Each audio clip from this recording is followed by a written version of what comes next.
크리스마스 당일 나는 아내가 가장 좋아하던 방식 그대로 집을 꾸몄다. 현관에는 금빛 조명을 달고 오래된 장식품들을 크리스마스 트리에 걸었다. 내가 할 줄 아는 가장 근사한 저녁 식사도 준비했다. 로즈마리 향을 입힌 한우 스테이크, 마늘을 듬뿍 넣은 메시트 포테이토, 그리고 창가에서 식어가고 있는 달콤한 고구마 케이크까지. 아내 수연 없이는 처음 맞는 크리스마스였다. 그녀는 5개월 전에 세상을 떠났다. 내가 바란 것은 오직 아들 지훈과 며느리 유진과 함께 식탁에 앉는 것뿐이었다. 나는 아끼던 도자기 그릇을 꺼내고 촛불을 켠 차에 그들을 기다렸다. 하지만 포댓길에 차 들어오는 소리 대신 퀵서비스 기사 한 명이 봉투를 들고 현관으로 걸어왔다. 봉투 안에는 한 가지 사실을 고통스러울 만큼 명확하게 알려주는 쪽지가 들어있었다. 그들은 나를 잊은 게 아니었다. 그저 다른 곳에 있기를 선택했을 뿐이었다. 채널 구독과 시청 지역 댓글도 잊지 마세요. 그 청년은 20살이 채 안 되어 보였다. 그는 얇은 빨간색 바람막이를 입고 얇은 장갑을 낀 채 집에 가기 전까지 배달이 20군데는 더 남은 사람 특유의 초조한 표정을 짓고 있었다. 박진우 씨 댁 맞으시죠? 그는 나를 스쳐 집안의 온기를 힐끗 보며 물었다. 네. 나는 나지막이 대답했다. 그는 나에게 봉투를 건네고 한 번 고개를 까딱한 뒤 현관 계단을 다시 내려갔다. 서리가 내린 길 위로 그의 신발이 자박거리는 소리는 그의 낡은 오토바이 엔진이 낮은 기침 소리를 내며 멀어질 때까지 유일한 소리였다. 봉투는 그의 손길로 아직 온기가 남아 있었지만 얇았다. 나는 열어보기도 전에 좋은 소식이 아닐 거라는 걸 직감했다. 봉투를 여는 손가락이 잠시 머뭇거렸다. 나는 현관 난간을 감싼 조명과 그 불빛이 눈이 살짝 덮인 계단 위로 부드럽게 퍼지는 모습을 바라보았다. 그리고 수연이라면 내 바로 뒤에 서서 궁금해했을 거라는 생각을 했다. 그녀는 항상 문 앞에 누가 왔는지 알고 싶어 했으니까.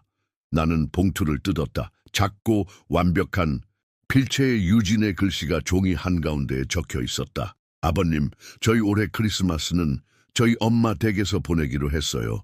이해해 주시길 바라요. 사랑을 담아 유진 올림. 그게 다였다. 메리 크리스마스라는 인사도 다음 주에 보자는 약속도 없었다. 퀵서비스가 도착하기 전 전화 한 통조차 없었다. 이해해 달라고? 나는 차가운 기운을 등지고 문을 닫으며 복도로 들어섰다. 여기서 보니 샹들리에 아래 빛나는 식당이 보였다. 스테이크는 접시 위에서 여전히 김이 모락모락 나고 있었다. 마늘 메시트 포테이토는 그릇에 크림처럼 부드럽게 담겨 있었고 그 위에는 수연이 분명 좋아했을 파슬리 한 줄기가 놓여 있었다. 주방 조리대의 고구마 케이크가 조명을 받아 반짝였다. 겉은 딱 알맞게 부서지는 질감이었다. 나는 이 모든 것에 몇 시간을 쏟았다. 이틀 전부터 고기를 재우고 전날 밤에는 케이크를 구웠으며 명절에만 꺼내는 식탁보를 다림질했다. 아끼던 그릇을 놓고 은수저를 닦고 수연이 늘 그랬던 것처럼 냅킨을 작은 부채 모양으로 접었다. 촛불은 부드럽게 깜빡이며 크리스털 잔 위에서 춤을 추었다. 모든 것이 수연이 사랑했을 바로 그 크리스마스 풍경이었다. 하지만 이제는 나 혼자였다. 나는 따뜻한 대추차 한 잔을 따라 상석에 앉아 식사를 하려 애썼다. 첫 입에 들어온 스테이크는 부드럽고 양념도 딱 맞았지만 마치 종이를 씹는 것 같았다. 씹는 도중에 목이 메어 차로 겨우 넘겨야 했다. 몇 입 먹고 나서 나는 포크를 내려놓았다. 음식은 아무 맛도 나지 않았다. 나는 촛불을 끄고 음식을 용기에 나눠 담았다. 케이크는 그대로 두었다. 혹시 누가 들를지도 모른다는 수연의 오랜 습관을 버리지 못하는 마음 한구석이 있었지만 아무도 오지 않을 거라는 걸 나는 알고 있었다. 나는 무언가에 집중하기 위해 휴대폰을 들었다. 전화나 메시지를 기다린 건 아니었다. 그들은 이미 선택을 내렸으니까 그저 무심코 스크롤을 내렸다. 그리고 거기 유진의 어머니가 올린 인스타그램 게시물이 있었다. 음식으로 가득 참긴 식탁 조명을 받아 빛나는 와인잔들, 웃음으로 환한 얼굴을 한 사람들이 서로에게 몸을 기울이고 있었다. 저 멀리 끝에는 지훈이 유진의 옆에 앉아 그녀의 손을 잡고 있었는데 내가 몇 년간 보지 못했던 환한 미소를 짓고 있었다. 사진 설명에는 이렇게 적혀 있었다. 온 가족이 함께하는 크리스마스 정말 감사해요. 감사해요. 그 단어가 내 가슴에 돌덩이처럼 박혔다. 그들은 자신들이 선택한 식탁에는 감사했지만 내 식탁에는 아니었다. 나는 화면이 어두워질 때까지 그 사진을 쳐다보았다. 지훈이 어렸을 때의 크리스마스 아침이 떠올랐다. 새벽에 우리를 깨워 잠옷바람으로 복도를 뛰어다니던 아이, 집 안가득 퍼지던 달콤한 호떡 냄새, 수연은 부엌에서 막 구운 호떡을 꺼내곤 했고 설탕 가루가 공기 중에 흩날렸다. 크리스마스. 이브에는 벽난로 옆에서 내가 아이에게 크리스마스 전날 밤 이야기를 읽어주었고 아이의 머리는 내 어깨에 무겁게 기대어 있었다. 몇 년 동안 우리 집은 크리스마스를 보내는 장소였다. 지훈이 결혼한 후 나는 시간을 나누려 했다. 한 해는 우리와 한 해는 사돈댁과. 하지만 점차 일단 잠깐 들렀다가 시간 되면 볼게요가 되었다. 나는 그저 사는 게 다 그런 거라고, 결혼한 부부는 명절을 나누고 사람들은 바빠지는 거라고 스스로를 위로했다. 하지만 크리스마스 당일에 퀵 서비스를 보내는 건 바쁜 게 아니었다. 이건 명백한 메시지였다. 나는 휴대폰을 화면이 바닥을 향하게 내려놓고 의자에 등을 기댔다. 집이 너무 조용했다. 거실의 괴종 시계가 똑딱거리는 소리가 몇 초 들렸고 그 소리는 나를 과거의 삶에서 점점 더 멀어지게 했다. 벽난로의 장작이 부드럽게 타닥거렸지만 그 소리마저 공허하게 느껴졌다. 구석에 있는 크리스마스 트리를 보았다. 꼭대기의 금색 별은 지훈이 초등학교 3학년 때 만든 것이었다.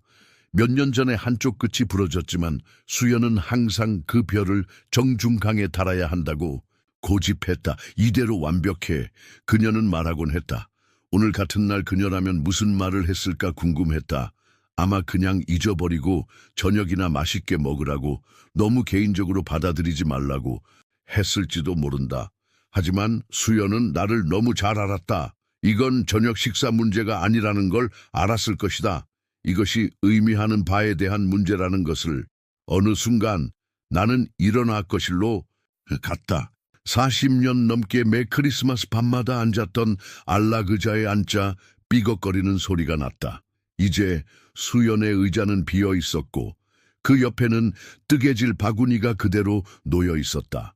털실 뭉치는 반쯤 풀려 있었다. 나는 차마 그것을 치울 수가 없었다.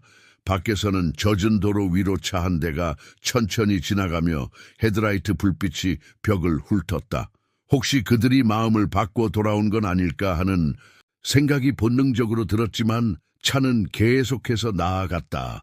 나는 팔꿈치를 무릎에 대고 두 손을 깍지 낀 채 앞으로 몸을 숙였다. 그냥 명절 하루일 뿐이라고 스스로에게 말하려 애썼다.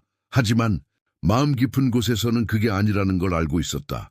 이건 단발적인 사건이 아니었다. 몇 년에 걸쳐 서서히 다가오던 일이었고 수연이 여기 있었다면 그렇게 말했을 것이다.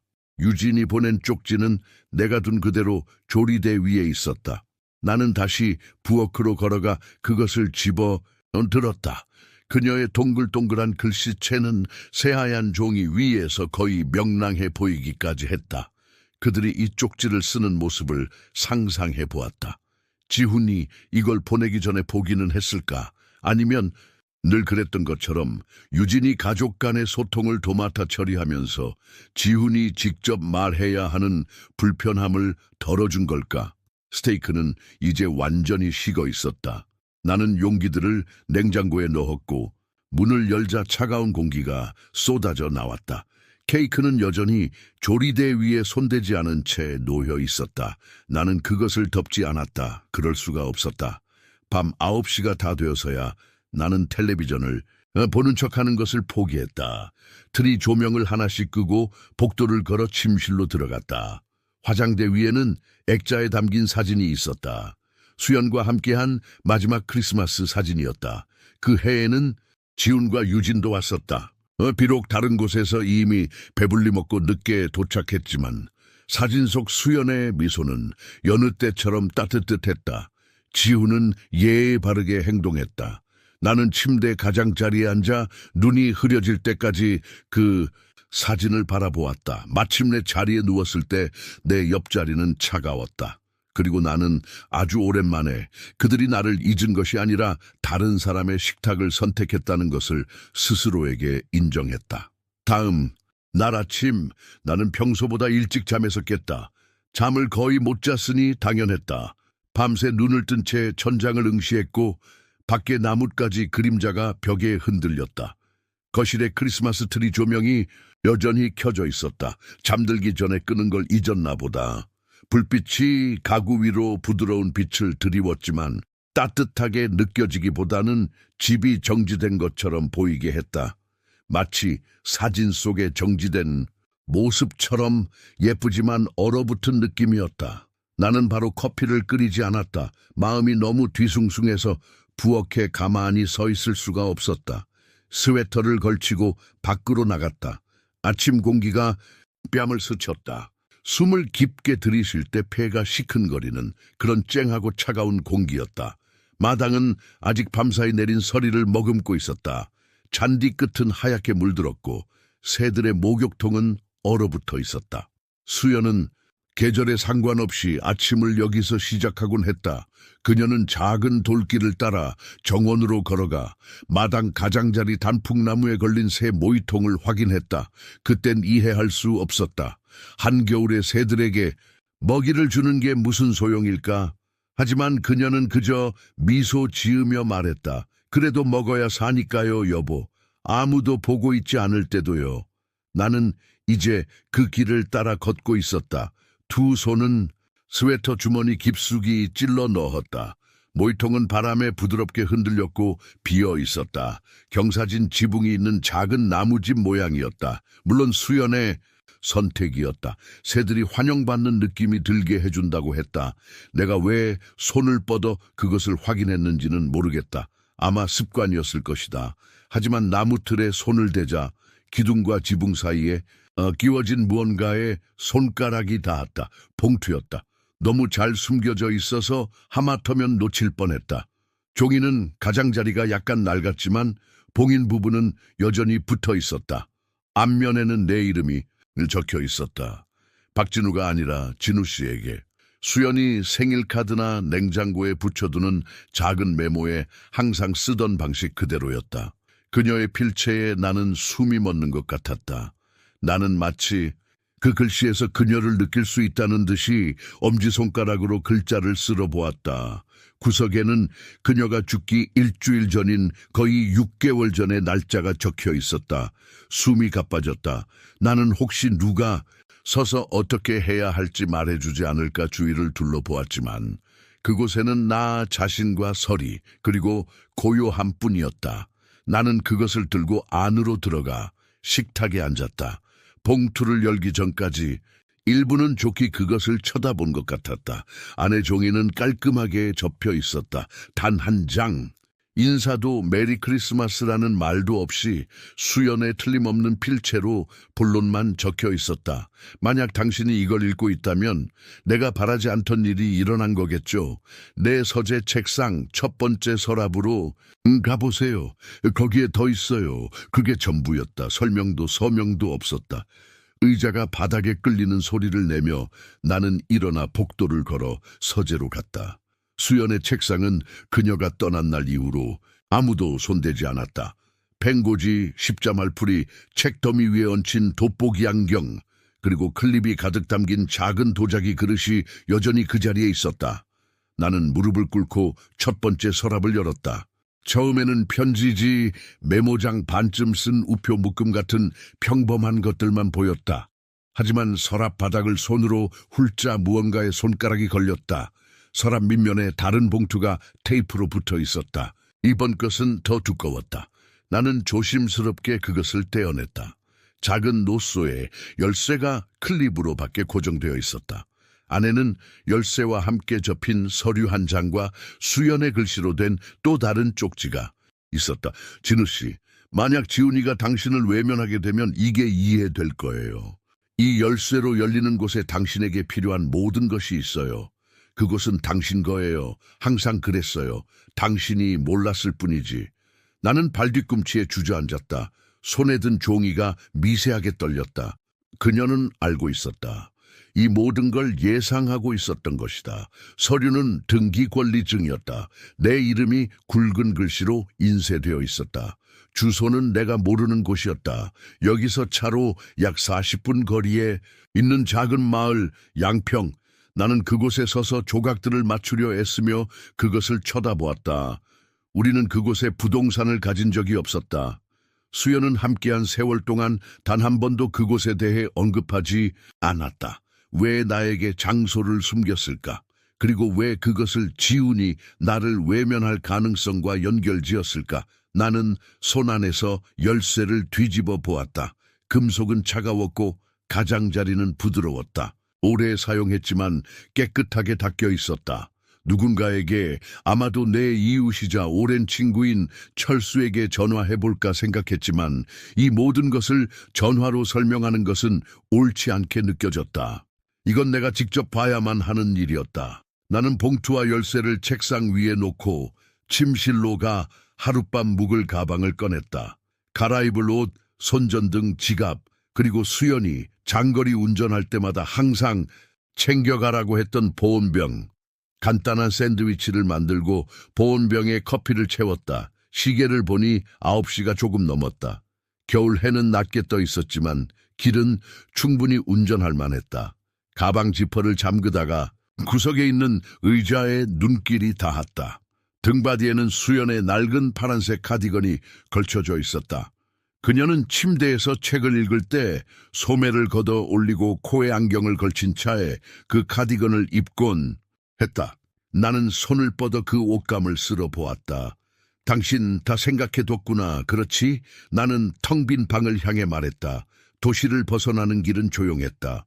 얼어붙은 호수, 수연이 토요일마다 나를 끌고 가던 철물점, 그리고 길가를 따라 수호신처럼 서 있는 앙상한 나무들을 지나쳤다. 양평은 생각보다 빨리 나타났다. 작은 가게 몇 개, 식당, 그리고 수십 년은 변하지 않은 듯한 주유소. 주소는 소나무 숲 뒤에 숨겨진 자갈길로 나를 이끌었다. 나는 우편함에 박힌 번호를 읽으며 속도를 줄였고 마침내 등기권리증과 일치하는 번호를 찾았다. 파란색 덧창이 달린 작은 흰색 집이었다. 돌로 된 현관이 있었다. 허름하지도 화려하지도 않았다. 마치 오랫동안 그 자리에 정착해 누군가를 기다려온 듯한 그런 집이었다. 나는 포댓길에 차를 세웠다. 현관 계단을 오르자 내 부츠 아래에서 삐걱거리는 소리가 났다. 주머니 속 열쇠를 쥔 손에 힘이 들어갔다. 열쇠는 마치 제자리인 양 자물쇠에 쏙 들어갔다. 문이 딸깍하고 열렸을 때 나는 망설였다. 마치 수연이 방금 떠난 방으로 들어서는 듯한 기분을 떨칠 수가 없었다. 산으로 들어서자 공기는 따뜻했고 편백나무 향과 오래된 가구에서 나는 듯한 달콤한 향이 은은하게 풍겼다. 모든 것이 깔끔하고 잘 관리되어 있었다. 마치 누군가가 언제든 쓸 수 있도록 준비해 둔 것 같았다. 거실의 나무 벽난로 선반에는 액자에 담긴 사진들이 놓여 있었다. 우리의 35주년 결혼 기념일에 찍은 사진. 다른 하나는 해변에서 한 손에는 샌들을 들고 바람에 머리카락을 휘날리며 서 있는 그녀의 사진.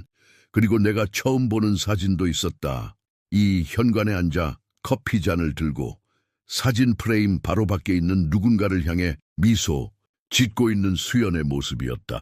소파는 우리가 첫 신혼집에서 쓰던 것과 같은 스타일이었다. 책장에는 내가 아는 책들이 수연이 늘 정리하던 순서 그대로 꽂혀 있었다. 맨 위 칸에는 추리, 소설, 맨 아래 칸에는 요리책, 커피 테이블 위에는 컵 받침 세트 옆에 접힌 쪽지가 놓여 있었다. 나는 그것을 집어들었다. 혹시라도 그들이 당신이 누구인지 잊어버릴 때를 위해서. 날짜도 다른 말도 없었다. 나는 쪽지를 손에 든 채 천천히 자리에 앉았다. 그녀는 단지 집에 대해 말하는 것이 아니었다. 그녀는 나의 가치, 이 가족 안에서 나의 자리를 의미했다. 그리고 그녀는 내가 결코 그것을 잊지 않도록 무언가를 만들어 두었던 것이다. 나는 부엌으로 걸어 들어갔다. 찬장에는 접시들이 깔끔하게 쌓여 있었고 식품 저장고에는 쌀, 파스타, 통조림 채소 같은 비상식품들이 채워져 있었다. 냉장고는 코드가 뽑혀 있었지만 깨끗했다. 찬장 문 안쪽에는 수연의 글씨로 쓴 식료품 목록이 붙어 있었다. 커피, 빵, 계란, 설탕. 식탁에는 의자 2개가 놓여 있었고 그중 하나에는 수연이 직접 바느질한 방석이 놓여 있었다. 나는 손을 뻗어 그 천을 만져보았다. 아직 온기가 남아있을 것만 같았다. 복도를 따라가자 침실 2개가 나왔다. 하나는 침대가 깔끔하게 정돈되어 있었고 발치에는 이불이 접혀 있었다. 다른 하나는 구석에 진우 씨 물건이라고 적힌 상자 몇 개가 쌓여 있는 것을 제외하고는 거의 비어 있었다. 나는 아직 상자를 열지 않았다 거실로 돌아와 창가 안락 의자에 앉아 마당을 내다보았다. 뒤뜰에는 새집이 있었고 봄이 되면 화단이 될 것이 분명한 곳 아래에는 또 다른 벤치가 있었다. 이곳의 고요함은 집에 있을 때의 고요함과는 달랐다. 이것은 의도된 평화로운 고요함이었다. 어제 일이 떠올랐다.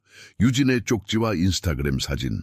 이곳에서는 그런 것들이 더 작게 느껴졌다. 마치 다른 세상에 속한 일처럼. 수연은 알고 있었다. 서서히 멀어지는 관계를, 방문이 짧아지고 유진이 지훈 대신 대답하는 일이 잦아지는 것을 그녀는 보았다. 그리고 정면으로 맞서는 대신 그녀는 안전장치를 만들었다. 그녀는 내게 온전히 내 것인 장소, 아무도 내 허락 없이는 빼앗거나 주장할 수 없는 곳을 주었다. 내가 얼마나 오랫동안 거기 앉아 창문을 통해 빛이 변하는 것을 지켜보았는지는 모른다. 마침내 나는 일어나 문을 잠그고 다시 시내 쪽으로 차를 몰았다. 열쇠는 내 손에 온기로 따뜻해진 채 주머니 속에 있었다. 아직 모든 답을 찾지는 못했지만 한 가지는 알았다. 앞으로 무슨 일이 닥치든 나는 생각만큼 외롭지 않다는 것을. 그 별장을 발견한 다음 날 나는 그곳을 머릿속에서 떨쳐낼 수가 없었다. 커피 테이블 위에 쪽지, 찬장문 안쪽에 붙어있던 수연의 글씨로 쓴 식료품 목록을 생각하며 잠에서 깼다. 마치 그녀가 한 번도 말해주지 않은 채 나를 위한 자리를 그곳에 마련해둔 것 같았다. 어젯밤에 집으로 돌아왔지만 나는 가방을 풀지 않았다. 별장 열쇠는 침실 협탁 위에 놓여 희미한 아침 햇살을 받고 있었다. 나는 그것을 집어 손안에서 돌려보며 노쇠의 매끄러움을 느꼈다. 만약 지훈이가 당신을 외면하게 되면이라고 쓰인 수연의 2번째 쪽지도 머릿속을 떠나지 않았다. 그녀는 정확히 무엇을 본 것이며 내가 모르는 또 다른 무엇을 준비해 두었을까? 나는 커피를 내려 부엌 창가에 서서 잔디 가장자리에 서리가 녹는 것을 지켜보았다. 내 눈은 옆집으로 향했다.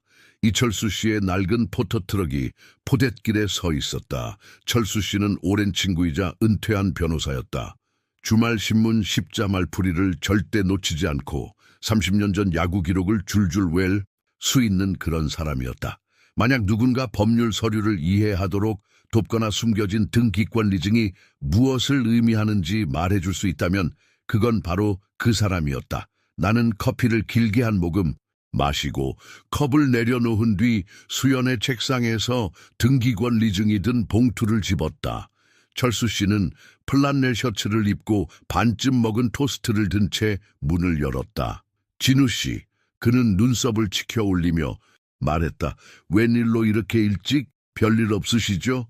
그렇지만은 않아요. 내가 말했다. 잠깐 시간 괜찮으세요? 그는 옆으로 비켜서며 나를 안으로 들어오라고 손짓했다. 그의 집에서는 장작, 타는 냄새와 버터 바른 토스트 냄새가 희미하게 났다. 우리는 식탁에 앉았다. 그의 앞에는 아침 신문이 깔끔하게 접혀 있었다. 무슨 고민이라도 있으세요? 그가 물었다. 나는 봉투를 테이블 위에 놓고 그에게 밀었다. 그는 등기권 리증을 꺼내 돋보기 안경을 고쳐 쓰고 잠시 조용히 읽었다. 마침내 그가 고개를 들었을 때 그의 눈빛은 내가 몇 년간 본 것 중 가장 날카로웠다. 양편기군요. 그가 말했다. 그 근처에 괜찮은 곳이죠. 이건 당신 단독 명의로 되어 있네요. 공동 소유자는 없어요. 이거 전에 알고 계셨어요. 나는 고개를 저었다. 어제까지는 들어본 적도 없어요. 철수 씨가 서류를 톡톡 쳤다. 이건 우연이 아니에요. 부인께서 이걸 별도로 마련해 두셨다는 건 법적으로 말해서 당신 외에는 아무도 권리를 주장할 수 없다는 뜻입니다. 나는 등을 기댔다. 왜 그렇게 했을까요? 철수 씨는 나를 오랫동안 바라보았다. 왜 그랬을 것 같으세요? 나는 바로 대답하지 못했다. 크리스마스 날 다른 식탁에 앉아있던 지훈과 유진의 모습이 머릿속에 스쳐 지나갔다. 유진의 쪽지, 인스타그램 게시물. 철수 씨가 말을 이었다. 진우 씨, 사람들은 세금이나 채권자 또는 가족 분쟁으로부터 자산을 보호하려는 게 아니면 자산을 숨기지 않아요. 내가 인상을 썼다. 가족 분쟁이라니? 그가 두 손을 깍지 꼈다. 솔직하게 말씀드릴까요? 네, 제발요. 제가 본 사건들 중에는 부모님 중 한 분이 돌아가시면 성인 자녀나 그 배우자가 재산 통제권을 주장하기 시작하는 경우가 있어요. 때로는 진심으로 걱정해서 그러기도 하지만 그렇지 않은 경우도 많죠. 나는 등기권 리증을 쳐다보았다. 수연은 내가 생각했던 것보다 훨씬 더 멀리 내다보고 있었다. 이게 다가 아니에요. 나는 봉투에서 더 작은 쪽지를 꺼내며 말했다. 나는 그것을 그에게 밀어주었다. 철수 씨는 그것을 읽고는 의자의 등을 기댔다. 부인께서는 당신에게 선택권을 주려고 하셨던 겁니다. 이 별장은 당신 거예요. 아무 조건 없이. 만약 혹시라도 지훈과의 관계가 복잡해지면 당신에게는 갈 곳이 있는 거죠. 그들이 손댈 수 없는 곳이. 나는 나도 모르게 참고 있던 숨을 내쉬었다. 그녀는 이럴 줄 알았군요. 진우 씨, 수연 씨는 똑똑한 분이었어요. 아마 당신이 보고 싶어 하지 않았던 것들을 눈치채셨을 겁니다. 나는 유진이 지훈 대신 말했던 모든 순간을 떠올렸다. 몇 년 전 내가 수술했을 때 내 우편물을 관리해 주겠다고 제안했던 일, 수연이 병원에 있을 때 병원비 납부를 도와주겠다고 했던 일, 나는 정중히 거절했었다. 철수 씨가 커피를 한 모금 마셨다. 더 있는지 확인해 보셔야 해요. 재산을 이전할 만큼 신경 쓰셨다면 다른 보호장치도 마련해 두셨을지 몰라요. 나는 천천히 고개를 끄덕였다. 그녀의 서류부터 시작해봐야겠네요. 도움 필요하면 언제든 부르세요. 그가 말했다. 그리고 진우 씨 너무 오래 기다리지 마세요. 만약 그들이 움직일 작정이라면 마냥 가만히 있지는 않을 테니까요. 나는 철수 씨의 집을 나서며 기묘한 감사함과 불안감을 동시에 느꼈다. 수연의 선견지명에 대한 감사함과 그것이 내 아들에 대해 암시하는 바에 대한 불안감이었다. 집으로 돌아와 나는 곧장 수연의 서재로 갔다. 모든 서랍을 열고 책장 뒤를 확인하고 주소록을 뒤적였다. 눈에 띄는 것은 없었다. 더 이상의 열쇠도 숨겨진 봉투도 없었다. 하지만 맨 아래 서랍 낡은 잡지더미 밑에서 그녀의 글씨로 개인 서류라고 쓰인 폴더를 발견했다. 안에는 세금 신고서, 사본 보험 증서 그리고 계좌 목록, 진우 씨라는 제목의 목록이 있었다. 몇몇은 내 단독 명의로 되어 있었다. 일부는 불과 몇 년 전에 개설된 것들이었다. 한 항목이 내 눈길을 사로잡았다. 벤튼 앤 어소시에이츠, 신탁 2941. 옆에는 괄호 안에 필요시 철수 씨에게 문의라고 적혀 있었다. 벤튼 앤 어소시에이츠는 낯설었지만 신탁이라는 단어에 나는 잠시 멈칫했다. 나는 휴대폰을 들고 다시 철수 씨에게 전화했다. 혹시 벤튼 앤 어소시에이츠라고 들어보셨어요? 내가 물었다. 잠시 침묵이 흐른 뒤 그가 말했다. 네, 윤태영 회계사요. 옛날 방식대로 일하는 분이죠. 제 고객들 중 많은 분들이 그분과 일했어요. 왜요? 수연 씨 폴더에 그분 이름이 있어요. 제 이름으로 된 신탁에 관한 것 같아요. 철수 씨가 나지막이 휘파람을 불었다. 그거 흥미롭군요. 그분 아직 시내에서 사무실 운영하고 있어요. 제가 약속 잡아드릴까요? 나는 동의했다. 철수 씨는 윤 회계사에게 전화해서 오후까지 연락 주겠다고 했다. 기다리는 동안 나는 다시 별장으로 차를 몰았다. 이번에는 진우 씨 물건이라고 쓰인 상자들을 열었다. 안에는 사진 앨범, 수연이 가장 좋아했던 요리책 세트, 그리고 작은 잠금 상자가 있었다. 열쇠는 보이지 않았다. 나는 잠금 상자를 옆에 두고 나중에 확인해야겠다고 마음속으로 메모했다. 부엌에서는 우리가 첫 아파트에서 쓰던 것 같은 낡은 드립커피 머신으로 커피를 내렸다. 나는 식탁에 앉았다. 찬장문 안쪽에 여전히 붙어있는 식료품 목록을 보며 이 모든 것이 얼마나 의도적이었는지 생각했다. 수연은 단지 비상계획을 세운 것이 아니었다.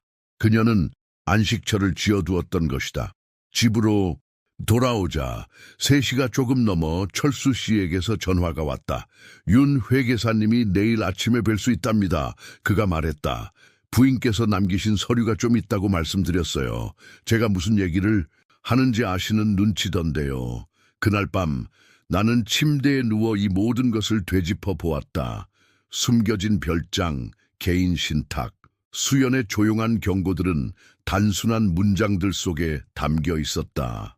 만약 그들이 당신을 밀어내는 것처럼 느껴지면 어디로 가야 할지 알게 될 거예요. 그녀가 차분하고 확신에 찬 목소리로 말하는 것을 떠올렸다. 그때는 이해하지 못했다. 이제는 알 것 같았다. 아침이 되었을 때 나는 준비가 되어 있었다. 가장 좋은 재킷을 입었다. 윤 회계사에게 잘 보일 필요가 있어서가 아니라 여전히 자신의 삶을 통제하고 있는 남자처럼 보이고 싶었기 때문이었다. 사무실은 빵집 위 소박한 벽돌 건물에 있었다. 계단을 오르자 갓 구운 빵 냄새가 풍겨왔다. 접수 공간은 의자 2개, 책상, 그리고 서류 캐비닛 벽으로 이루어진 단순한 공간이었다. 윤태영 회계사가 직접 나와 나를 맞았다. 그는 60대 후반이었고 철퇴 안경 너머로 날카로운 눈빛을 가진 단정한 모습이었다. 박진우 선생님, 그가 내 손을 굳게 잡으며 말했다. 안으로 들어오시죠. 그의 사무실은 책장으로 둘러싸여 있었고 각 책장에는 연도별로 라벨이 붙은 바인더가 쌓여 있었다. 우리는 창가 작은 테이블에 앉았다. 부인께서 서류를 좀 남기셨다고 들었습니다. 그가 시작했다. 나는 그에게 폴더를 건넸다.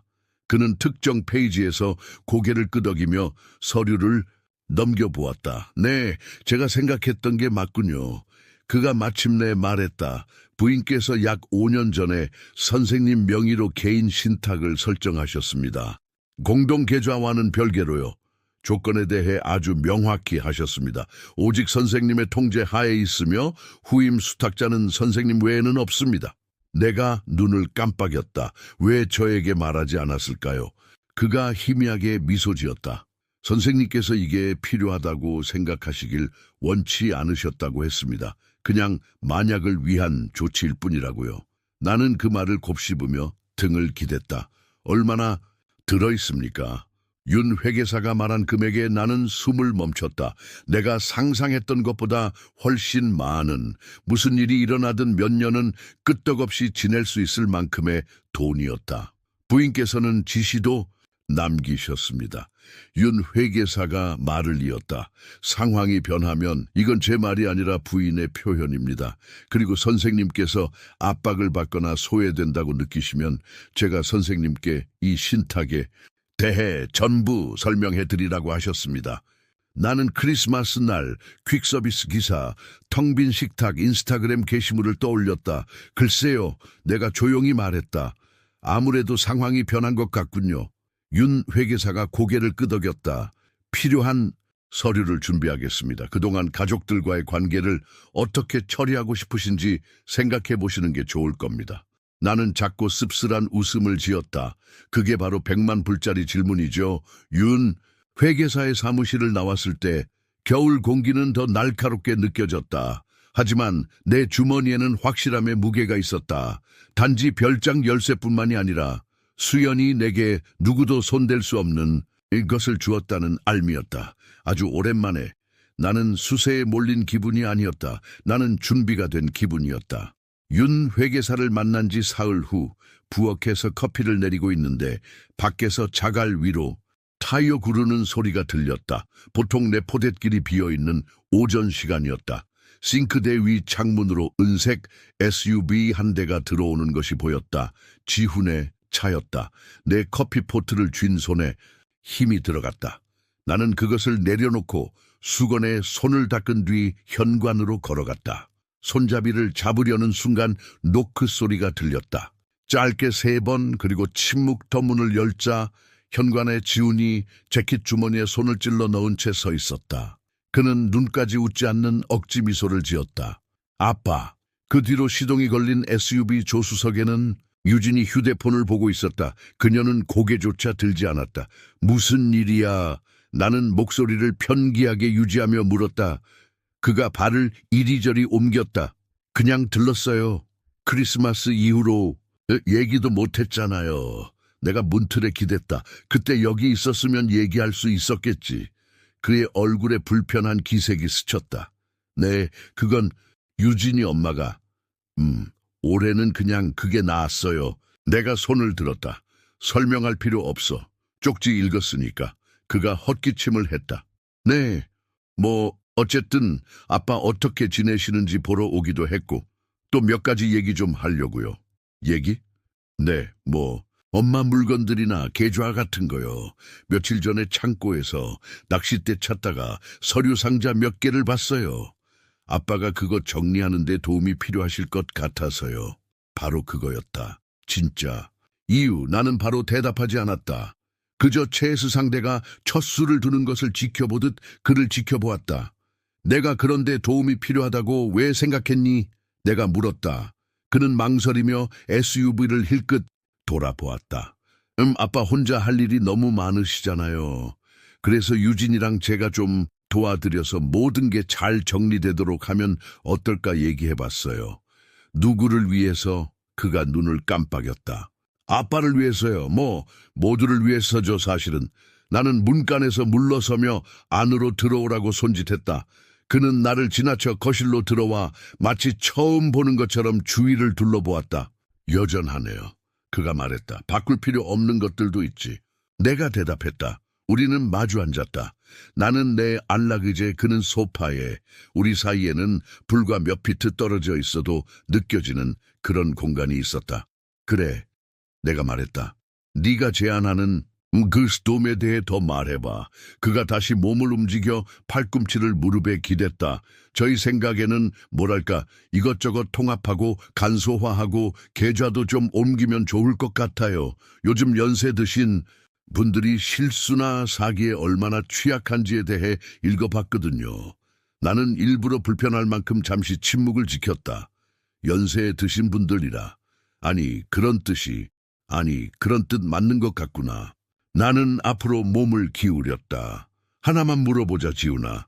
몇 년 전에 유진이가 내 인감 도장을 위조해서 2천만 원을 인출한 거 알고 있었니? 그의 고개가 획 돌아갔다. 뭐라고요? 거짓말하지 마. 내가 알기로 그 돈은 유진이 임대사업 때문에 충청돼 있는 시공업자한테 갔어. 그가 시선을 돌리며 턱을 굳혔다. 그것만으로도 충분한 대답이었다. 너는 내 안부를 확인하러 온 게 아니야. 내가 조용히 말했다. 너는 내가 가진 것을 확인하러 온 거지. 아빠, 그런 거 아니에요. 너한테는 아닐 수도 있겠지. 하지만 내가 보기엔 초대받기 전에 먼저 차지하려는 것처럼 보여. 그가 손으로 얼굴을 쓸었다. 저희는 그냥 나중에 일이 복잡해지지 않기를 바라는 거예요. 누구한테 복잡해지는 거? 그는 대답하지 않았다. 창밖으로 유진은 여전히 SUV 안에 앉아 귀에 휴대폰을 대고 있었다. 그들이 도착한 이후로 그녀는 집 쪽을 한 번도 쳐다보지 않았다. 안 들어오니? 내가 물었다. 지훈이 고개를 저었다. 제가 아빠랑 단둘이 얘기하는 게 낫겠다고 생각했대요. 내가 너무 많은 걸 말할까봐 걱정됐나 보지. 그가 인상을 썼다. 아빠가 너무 예민하게 생각하시는 거예요. 나는 등을 기댔다. 이제야 제대로 생각하는 거다. 나는 그 말이 우리 사이에 남도록 두었다. 벽시계가 조용히 똑딱거렸다. 나는 아무것도 관리하는 데 도움이 필요 없어. 내가 마침내 말했다. 내 엄마가 다 알아서 해뒀으니까. 그의 시선이 날카로워졌다. 그게 무슨 뜻이에요? 내가 필요한 건 다 가졌고 앞으로도 그럴 거라는 뜻이다. 잠깐 그가 더 밀어붙일까 생각했지만 이내 그의 어깨가 축 처졌다. 저희는 그냥 아빠가 괜찮으신지 확인하고 싶었어요. 난 괜찮아. 나는 오랜만에 처음으로 말했다. 그가 일어나 제 킷 앞서풀 매만졌다. 알았어요. 그럼 조만간 또 뵐게요. 나는 그를 따라 문으로 갔다. 유진이한테 안부 전해줘. 그가 고개를 끄덕이고 현관으로 나가 SUV로 돌아갔다. 그가 채 타자 유진이 몸을 기울여 무언가 말했다. 엔진 소리가 커지더니 그들은 집을 한 번 더 쳐다보지도 않고 포댓길을 빠져나갔다. 나는 잠시 서서 그들의 후미등이 길 저편으로 사라지는 것을 지켜보았다. 그리고 문을 닫았다. 집은 다시 조용해졌지만 크리스마스 날의 그 고요함과는 달랐다. 이번에는 그들이 무엇을 원하는지, 그리고 수연이 내게 준 것을 지키기 위해 내가 얼마나 멀리 갈 의지가 있는지에 대한 이해가 섞인 고요함이었다. 나는 서재로 걸어가 책상 서랍을 열고 그곳에 놓인 별장 열쇠를 보았다. 그것을 보는 것만으로도 마음이 안정되었다. 나는 윤 회계사의 말을 떠올렸다. 가족들과의 관계를 어떻게 처리하고 싶으신지 생각해 보시는 게 좋을 겁니다. 나는 이미 답을 알고 있었다. 신중하게 내 방식대로. 그날 오후 내내 나는 더 날카로운 눈으로 수연의 서류를 다시 훑어보았다. 한 폴더에서 연락처 목록을 발견했는데 아는 사람도 있었고 모르는 사람도 있었다. 철수 씨의 이름 옆에는 믿을 수 있음이라고 적혀 있었다. 윤 회계사 이름 옆에는 비밀 엄수, 그리고 내가 모르는 이름인 강지원, 옆에는 간단하게 문제가 생길 경우라고만 쓰여 있었다. 나는 그녀에 대해 철수 씨에게 물어봐야겠다고 메모했다. 그날 밤 안락 의자에 앉아 벽난로의 불꽃이 사그라드는 것을 보며 나는 한 가지를 깨달았다. 지훈과 유진은 한 번의 방문으로 멈추지 않을 것이다. 이것은 내가 그들을 들여보내 줄지, 도움이라는 명목에 이것저것 재배치하도록 놔둘지 시험해보는 첫 번째 테스트에 불과했다. 그들은 다시 올 것이고 그때가 되면 나는 준비가 되어 있을 것이다. 1월 첫째 주 목요일, 나는 검은색 세단을 처음 발견했다. 주차된 것도 움직이는 것도 아닌 그저 우리 집 우편함 건너편 길가에 시동을 켠 차에 서 있었다.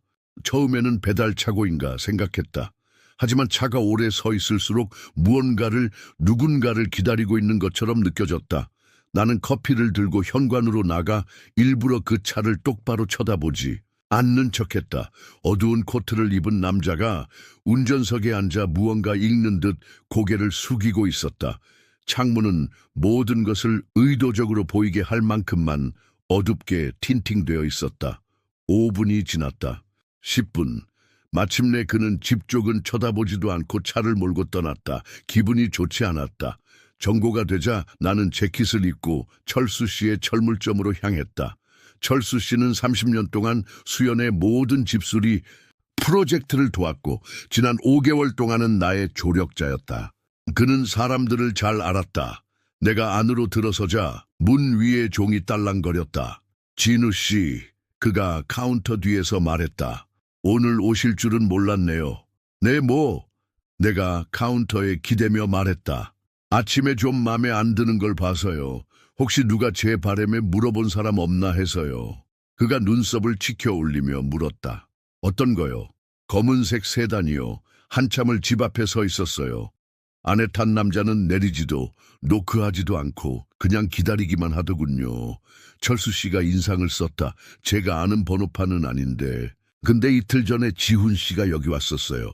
나는 표정을 바꾸지 않았다. 무슨 일로요? 당신이 낡은 잡동사니들 치우는데 도움이 필요하다는 얘기였어요. 그거 싫어 나를 트레일러 있냐고.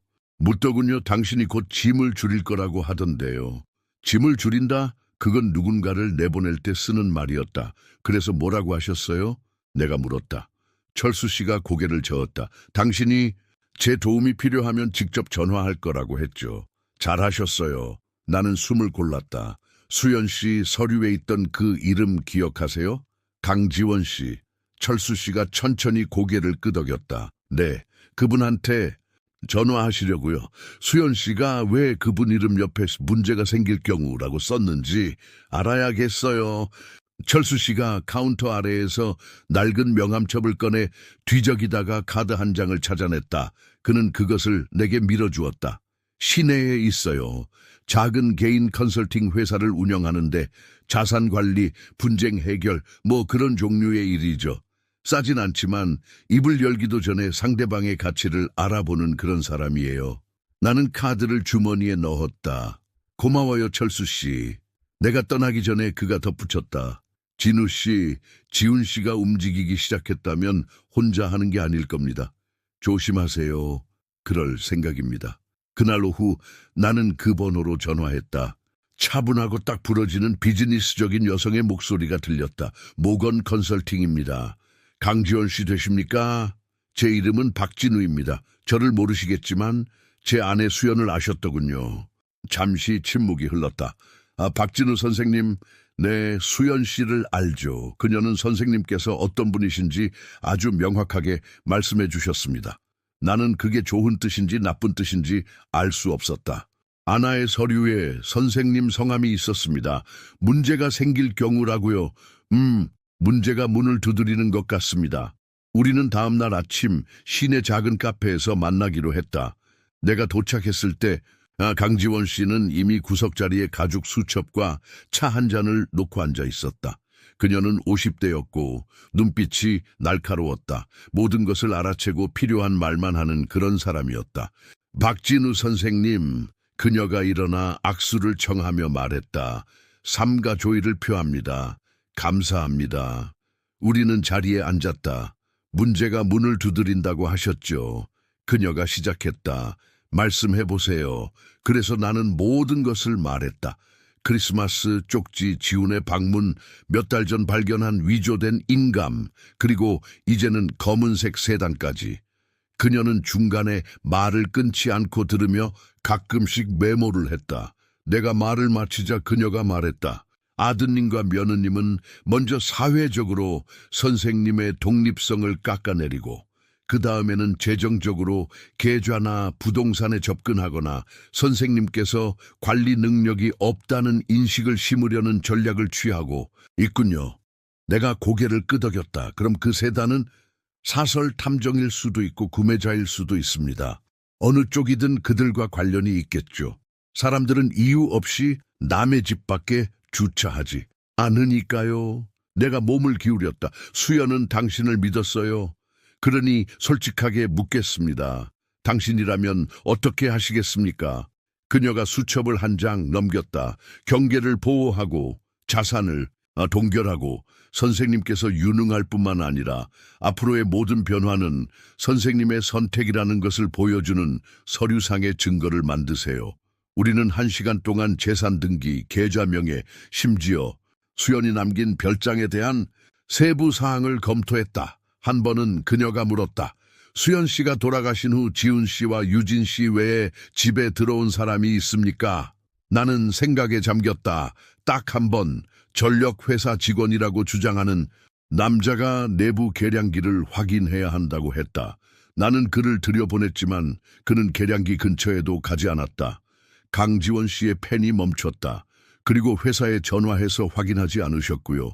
네, 그녀가 고개를 저었다. 그건 보안 침해입니다. 지금부터는 약속과 신분증 없이는 아무도 들이지 마세요. 직접 확인하신 후에만요. 카페를 나설 때 그녀는 내게 명함을 건넸다. 선생님, 저는 가족이 아니라 고객을 위해 일합니다. 그 말은 설령 누군가의 심기를 건드리더라도 필요한 일은 하겠다는 뜻입니다.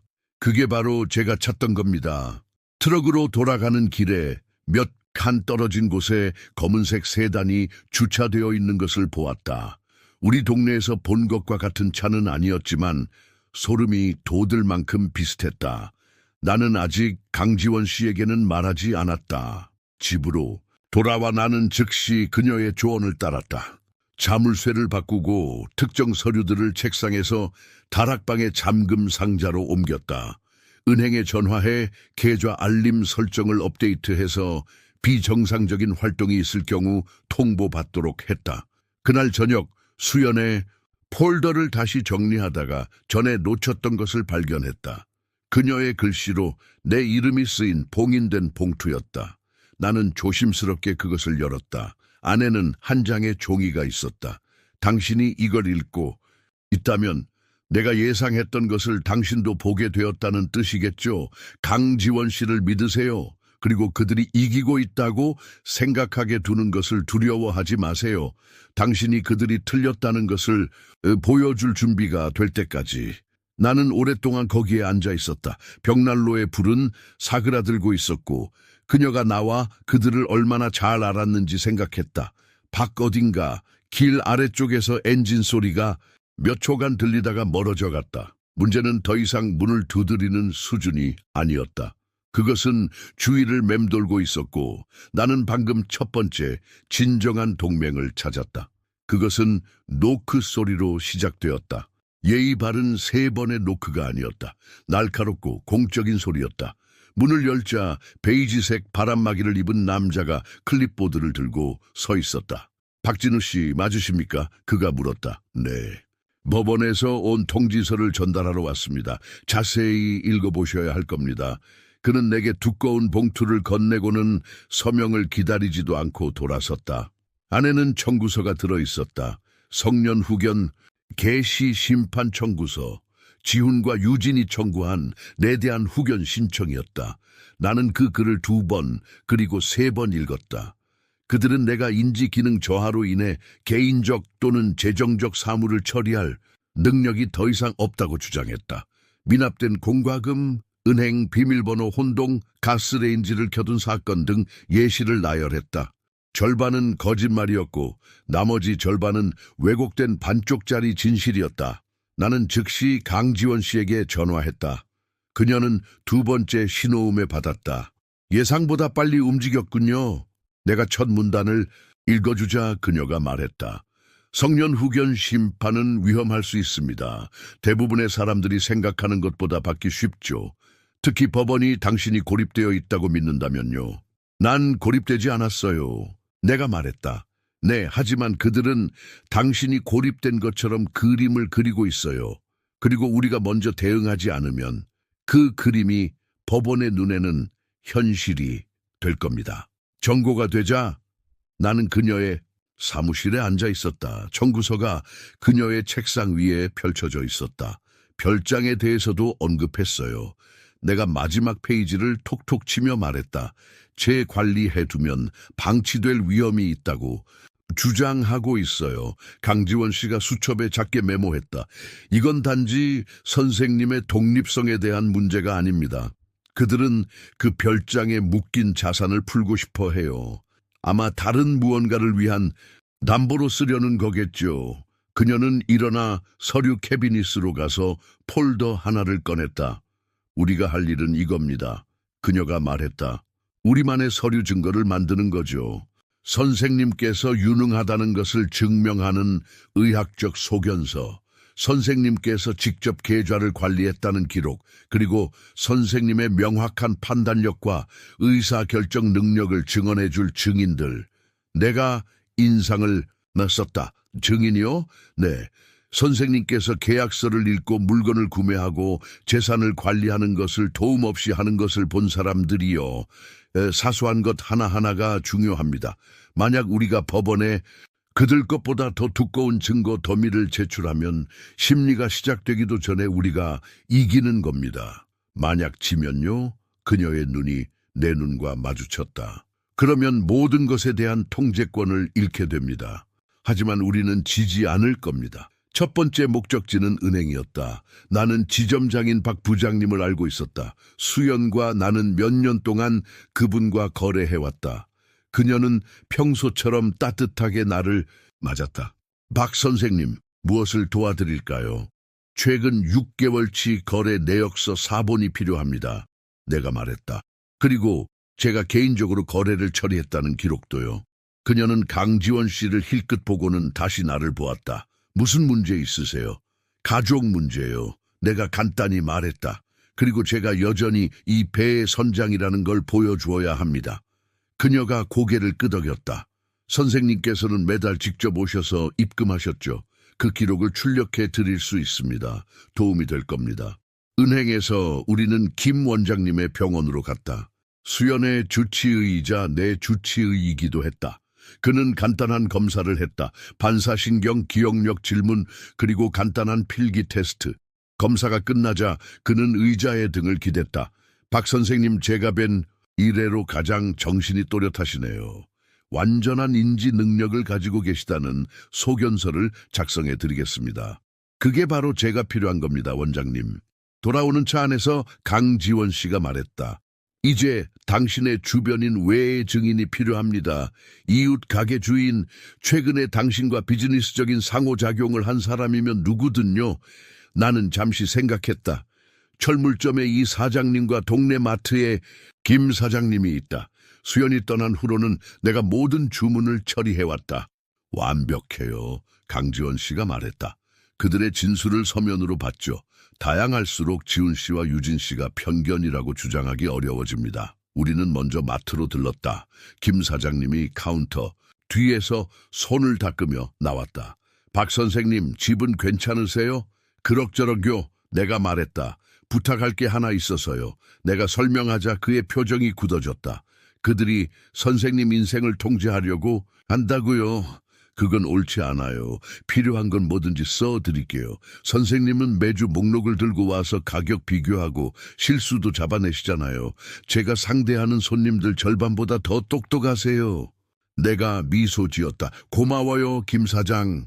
하루가 끝날 무렵 우리는 6개월치 은행 거래 내역서, 나의 인지 능력을 증명하는 의사소견서, 그리고 나와 거래한 사람들로부터 받은 3개의 증인 진술서를 확보했다. 강지원 씨가 서류들을 깔끔하게 쌓았다. 이건 시작입니다. 이제 청구에 대한 답변서를 제출하고 이 모든 것을 증거 자료로 첨부해야 합니다. 심리는 언제죠? 2주 후에요. 그녀가 말했다. 하지만 그들은 5일 안에 우리 답변서 4본을 받게 될 겁니다. 그때가 되면 당신이 순순히 물러나지 않을 거라는 걸 깨닫게 되겠죠. 그날 밤 나는 다시 벽난로 옆에 앉았다. 수연의 편지는 여전히 위층 잠금 상자 안에 있었다. 나는 그녀가 썼던 문구, 그들이 이기고 있다고 생각하게 두는 것을 두려워하지 마세요를 떠올렸다.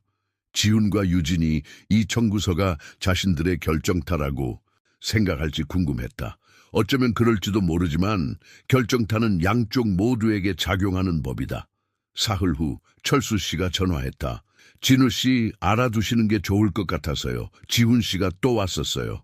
잠금 상자를 사가더군요. 가족에게 큰 변화가 있기 전에 중요한 서류들을 안전하게 보관해야 한다고 하던데요. 무슨 변화라고 하던가요? 철수 씨가 망설였다. 그가 말하길 아빠 일이 정리되면 모든 게 빨리 진행될 거예요 라고 했어요. 나는 전화를 끊고 강지원 씨에게 전화했다. 그들은 이길 준비만 하는 게 아니에요. 내가 말했다. 이겼다고 생각하는 순간 바로 들어올 준비를 하고 있어요. 좋아요. 그녀가 말했다. 그렇게 생각하게 두세요. 그러면 다가올 충격이 2배로 클 테니까요. 청구에 답변해야 할 마감 이틀 전 나는 강지원 씨와 함께 서기실로 걸어가 내가 받았던 것만큼이나 두꺼운 봉인된 봉투를 건넸다. 서기가 도장을 찍고 서류를 철하고 내게 4본을 건네주었다. 우리가 다시 차가운 1월 공기 속으로 나왔을 때 강지원 씨가 길 건너편을 힐끗 보았다. 다시 그 검은색 세단이 있었다. 이번에는 창문이 내려갔다. 지훈이 조수석에 앉아 있었다. 그는 나를 보고 이미 이긴 것처럼 미소 지으며 자기 머리 옆을 톡톡 쳤다. 나는 마주 웃어주었다. 그 순간 나는 그가 모르는 것을 알고 있었기 때문이다. 서류 증거는 이미 그에게 불리하게 작용하고 있었다. 우리가 답변서를 제출한 지 이틀 후 앞마당에서 장미 가지치기를 하고 있는데 익숙한 검은색 세단이 우리 집 앞에서 천천히 멈추는 것을 보았다. 지훈이 내려서 필요 이상으로 세게 문을 닫았다. 그는 꽃은 쳐다보지도 않았다. 수연의 꽃들. 그는 이 순간을 머릿속으로 연습이라도 한 듯 빠르고 단호한 걸음으로 곧장 길을 걸어 올라왔다. 아빠. 그가 딱딱한 목소리로 말했다. 지훈아, 우리 사이의 공기는 차가웠다. 단지 1월이라서 그런 것만은 아니었다. 그가 두꺼운 봉투, 즉 나의 법원 답변서를 들어 보였다. 이게 통할 거라고 생각하세요? 내가 전지 가위를 현관 난간에 올려놓았다. 모르겠다. 내가 평온하게 말했다. 하지만 그건 사실이야. 그것만으로도 충분하지. 그가 한 걸음 더 다가왔다. 그의 향수 냄새가 이 코를 찔렀다. 애도하는 사람에게는 너무 강한 향이었다. 일을 필요 이상으로 어렵게 만드셨어요. 유진이랑 제가 다 처리할 수 있었어요. 아빠는 공과금이나 수리 같은 거 걱정 안 하셔도 됐을 텐데. 나는 공과금 걱정 안 해, 지훈아. 내가 차분하지만 단호한 목소리로 말을 잘랐다. 나는 내 인생에서 내가 지워지는 게 걱정되는 거다. 잠깐 그의 눈빛이 흔들렸다. 하지만 이내 그의 턱이 다시 굳어졌다. 아빠는 뭘 상대하고 있는지 모르세요. 내가 고개를 기울였다. 어쩌면 알고 있을지도 모르지. 그래서 대비를 한 거고. 그는 그 말을 좋아하지 않았다. 그는 오랫동안 내 시선을 응시하다가 다른 말 없이 돌아서서 차로 돌아갔다. 그날 오후 강지원 씨가 전화했다. 그들이 읽었어요. 그녀가 서론 없이 말했다. 그리고 동요하고 있어요. 어떻게 아세요? 석이 친구가 알려줬는데 지훈 씨가 오늘 아침에 와서 심리 기일 단축에 대해 물었다더군요. 날짜를 앞당기려 한다는 건 당신이 또 다른 무언가를 가지고 있을까봐 걱정한다는 뜻입니다. 내 입꼬리가 살짝 올라갔다. 그래야지. 사흘 후 철물점에 철수 씨가 들렀다. 진우 씨, 이런 말 하면 안 될 것 같지만 어제 유진 씨가 와서 창고용 새 자물쇠를 사갔어요. 전화 통화하는 걸 들었는데 그가 옮기기 전에 별장 서류를 확보해야 한다는 얘기를 하더군요. 내가 눈썹을 치켜 올렸다. 창고요? 철수 씨가 고개를 끄덕였다. 리치웨이께 있는 거요. 차로 바로 들어갈 수 있는 그런 곳. 나는 즉시 강지원 씨에게 전화했다. 그 여자가 무언가를 옮기고 있어요. 내가 말했다. 아니면 옮길 계획이거나. 괜찮아요. 강지원 씨가 대답했다. 그녀가 뭘 옮기고 있다고 생각하든 그게 그들에게 도움이 되지는 않을 테니까요. 무슨 뜻이죠? 저희가 별장을 위해 설정했던 그 신탁 기억하시죠? 수연 씨가 고집했던 거요. 네. 지난달에 제가 선생님께 서명을 받아 등기 명의를 선생님 이름에서 신탁의 보호 조항 아래로 직접 이전하는 수정안을 처리했습니다. 그건 더 이상 선생님의 자산이 아닙니다. 별개의 법적 실체죠. 설령 그들이 후견인 자격을 얻는다 해도 완전히 다른 소송 없이는 손댈 수 없을 겁니다. 나는 천천히 숨을 내쉬었다. 그러니까 그들은 헛개비를 쫓고 있는 거군요. 정확합니다. 그리고 그들이 거기에 더 집중할수록 진짜 무슨 일이 벌어지고 있는지는 덜 보게 되겠죠. 그날 밤 나는 의자에 앉아 별장에 대한 생각에 잠겼다. 수영과 나는 지훈이 태어난 해에 여름에 그곳을 샀다. 그때는 작았다. 방 2개와 현관뿐이었지만 저녁 노을이 계곡 전체를 빛나게 하는 그런 언덕에 자리 잡고 있었다. 수연은 그곳을 너무나 사랑해서 구불구불한 길을 운전해 올라갈 때면 항상 같은 곡조로 흥얼거리곤 했다. 우리는 수십 년에 걸쳐 그곳을 수리했다. 새, 지붕, 장작, 난로, 집을 둘러싼 데크까지. 그녀가 세상을 떠나기 몇 달 전 그곳에 대해 마지막으로 한 말은 약속해줘요. 절대로 그곳이 엉뚱한 사람 손에 넘어가지 않게 하겠다고. 나는 약속했고 진심이었다. 며칠 후 저녁 머리를 식힐 겸 산책을 나갔다. 모퉁이 카페를 지나는데 창문 너머로 유진이 보였다. 그녀는 내가 모르는 남자에게 몸을 바싹 기울여 테이블 위로 폴더를 밀어주고 있었다. 그는 그것을 힐끗 보고는 고개를 끄덕였다. 나는 멈추지도 쳐다보지도 않고 그냥 계속 걸었다. 하지만 그 장면은 집에 오는 내내 머릿속에 남았다. 마치 계주 경기의 바통처럼 그 폴더를 건네던 유진의 모습. 그 이틀 후 심리 통지서가 도착했다. 다음 주 화요일로 재조정되었다. 일주일도 채 남지 않았다. 나는 그것을 곧장 강지원 씨의 사무실로 가져갔다. 좋아요, 그녀가 말했다. 이건 그들이 더 빨리 패를 보이도록 강요하는 겁니다. 우리가 지시하는 대신 그들이 반응하게 만들겠죠. 그녀가 앞으로 몸을 기울였다. 진우 씨, 한 가지 더 준비하셔야 합니다. 만약 그들이 지고 있다고 생각하면 공개적인 장소에서 무언가를 시도할 수 있어요. 심리전에 당신을 불안정하게 보이게 만들려는 거죠. 내가 인상을 썼다. 예를 들면요. 뭐든지 될 수 있습니다.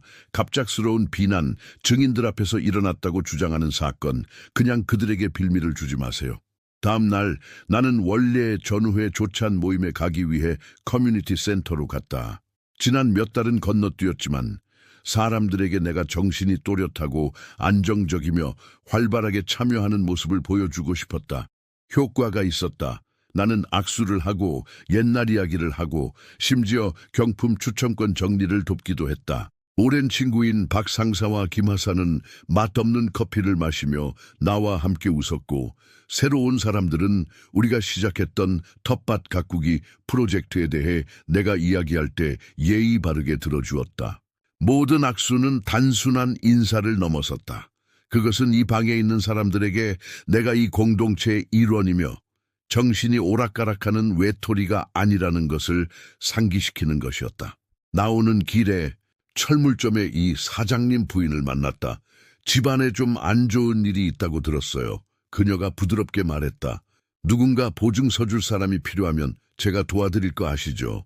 나는 그녀에게 고마움을 표했다. 체스판에 또 하나의 말이 놓였다. 그날 밤 전화가 울렸다. 모르는 번호였다. 내가 받자 유진의 목소리가 들려왔다. 달콤하지만 깨지기 쉬운 목소리였다. 아버님, 그냥 말씀드리고 싶었어요. 법정에서 무슨 일이 일어나든 이해해 주셨으면 해요. 다 아버님을 위한 거니까요. 나는 침묵이 흐르도록 두었다. 나의 좋은 일에 대해 재밌는 점이 하나 있단다, 유진아. 보통 그게 뭔지는 내가 결정하거든. 그녀의 말투가 굳어졌다. 판사님이 어떻게 생각하실지 보죠. 그녀는 전화를 끊었다. 나는 한참 동안 그냥 앉아 있었다.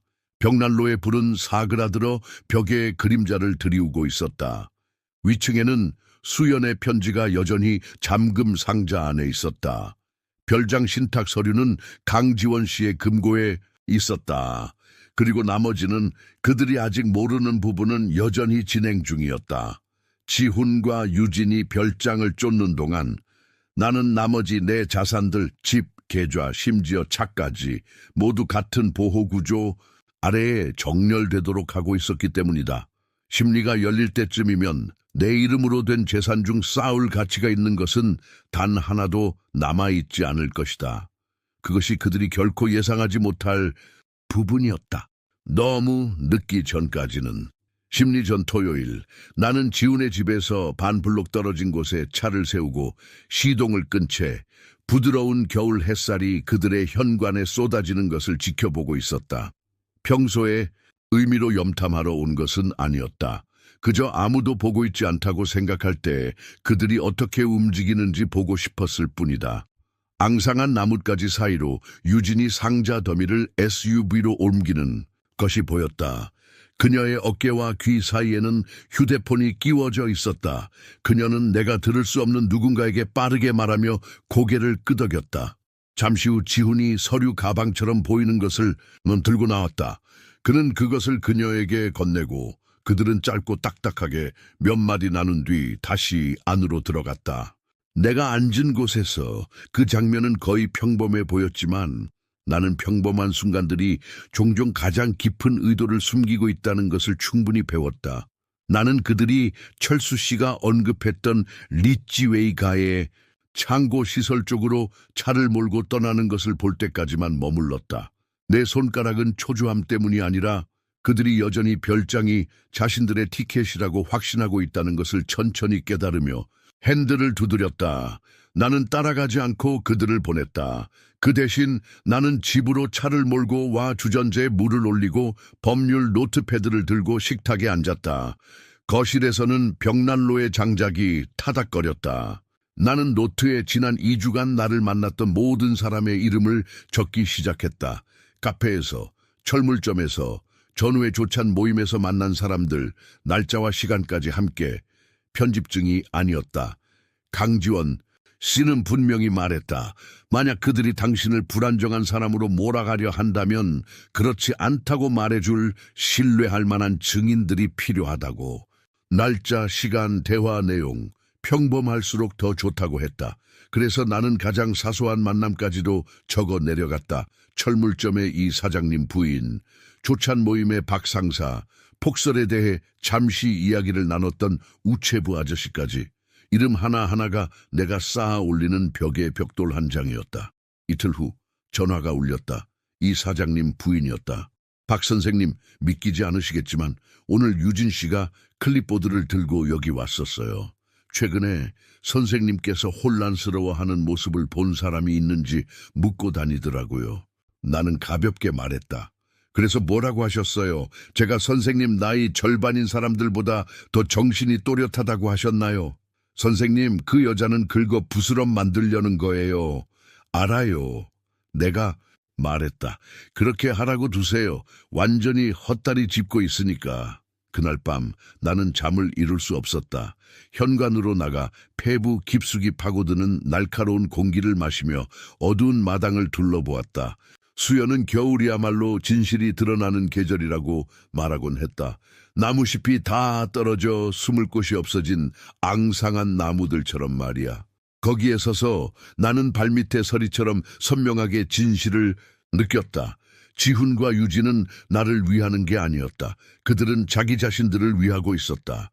그리고 어느 순간부터 그들은 그 두 가지가 같은 것이라고 스스로를 설득해버린 것이다. 월요일 아침 강지원 씨에게서 전화가 왔다. 그들이 긴급 추가 서면을 제출했어요. 그녀가 말했다. 선생님께서 재정적으로 무모한 결정을 내리고 있다고 주장해요. 낡은 트럭을 판 것과 전후 후에 기금을 기부한 것을 예로 들고 있어요. 나는 웃음이 나올 뻔했다. 트럭은 한 번에 2대를 운전할 수 없어서 판 거고 기금에 기부한 건 제가 그걸 믿기 때문이에요. 알고 있어요. 강지원 씨가 말했다. 하지만 그들은 그걸 충동적인 행동으로 몰아가려는 거죠. 우리는 그게 계획된 논리적인 행동이었다는 증거로 반박할 겁니다. 트럭 매매 계약서 아직 가지고 계시죠? 네, 서류 캐빈이 2번째 서랍에 있어요. 좋아요. 내일 가져오세요. 그날 오후 서류 캐비닛을 정리하다가 몇 달 동안 보지 않았던 것을 발견했다. 지훈이 결혼하기 전 여름에 별장 데크에서 수연과 내가 찍은 사진이었다. 그녀의 머리카락은 바람에 흩날리고 미소는 편안했다. 그 주말에 지훈도 함께 있었다. 하지만 사진 속에서 그는 옆으로 비켜서서 휴대폰을 보고 있었다. 그때도 나는 그가 이미 유진의 궤도로 끌려 들어가고 있다고 생각했던 기억이 났다. 그녀는 사람들을 끌어당겨 그녀의 인정을 받는 것이 그들이 가질 수 있는 가장 가치 있는 것이라고 믿게 만드는 재주가 있었다. 화요일 저녁, 잠자리에 들기 위해 문을 잠그고 있을 때 노크 소리가 들렸다. 문을 열자 지훈이 코트 주머니에 손을 찔러 넣은 채 서 있었다. 아빠, 그가 시작했다. 내일 저녁에 저희 집에서 조촐한 모임을 하려고요. 친구들이랑 이웃들이요. 유진이가 아빠도 오시면 좋아할 거라고 생각해서요. 나는 그를 뜯어보았다. 내일 저녁, 심리 바로 전날 밤이었다. 그가 미소 지었지만 눈은 웃고 있지 않았다. 네, 오해도 풀고 모두에게 우리가 한 마음이라는 걸 보여줄 기회죠. 그 초대는 환대라기보다는 보여주기식에 가까웠다. 창문에 낀 선계처럼 명백하게 보였다. 만약 내가 가서 그들이 왜곡할 만한 말을 하면 그들은 증거를 얻게 될 것이다. 만약 하지 않으면 내가 스스로를 고립시키고 있다고 말할 것이다. 생각해 볼게. 내가 말했다. 그날 밤 나는 강지원 씨에게 전화했다. 가지 마세요. 그녀는 즉시 조언했다. 그들은 무대를 꾸미고 있는 거예요. 심리 전날 밤에 열리는 친목 모임은 결코 친절하지 않아요. 그래서 나는 가지 않았다. 대신 나는 다른 곳에 있는 모습을 확실히 보여주었다.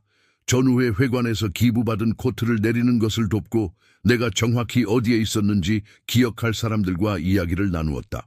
모임이 있던 날 아침, 가게에서 집으로 돌아오는 길에 지훈의 동네를 지나갔다.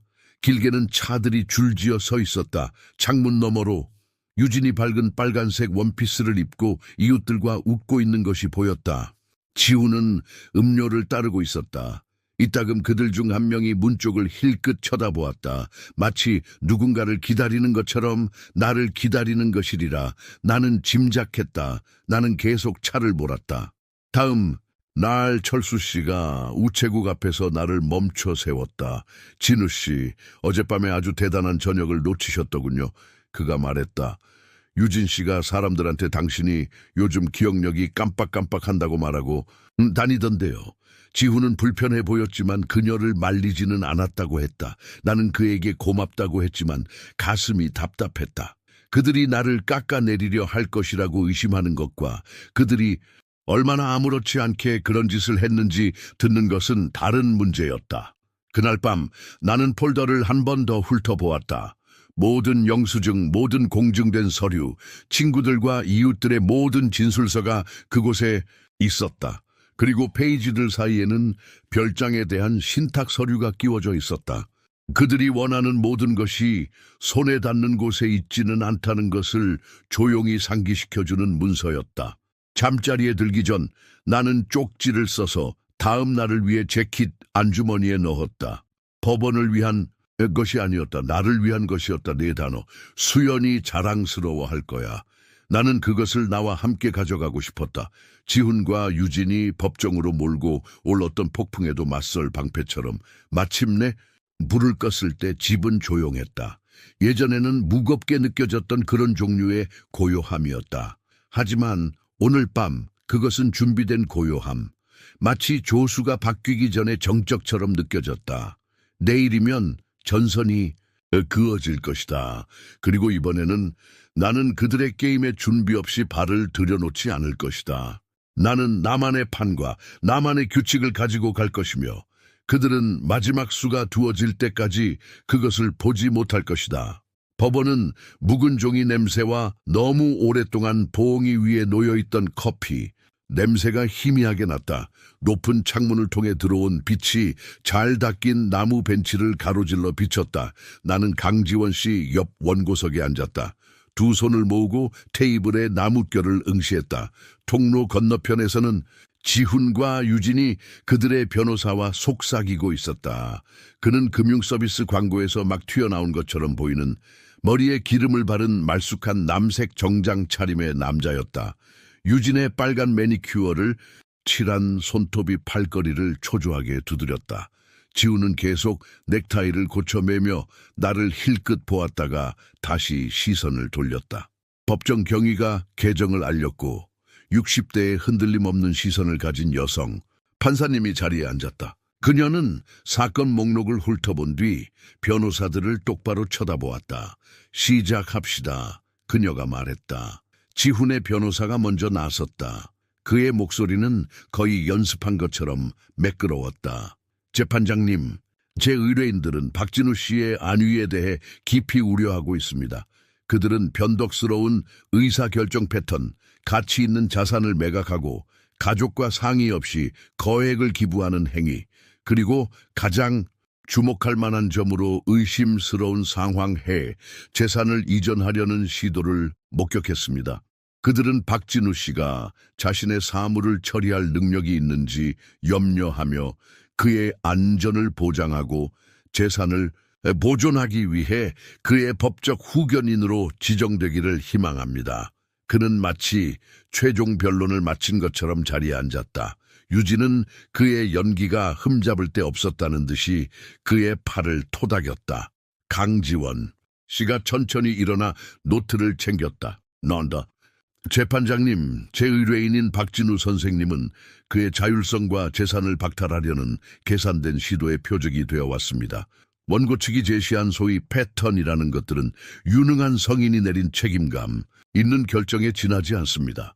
우리는 그에 대한 주장들이 근거가 없으며 여기에 진짜 동기는 통제, 특히 수십 년간 박진우 선생님 가족의 소유였던 양평 별장에 대한 통제라는 것을 증명할 것입니다. 판사님이 고개를 끄덕였다. 진행하세요. 우리는 영수증부터 시작했다.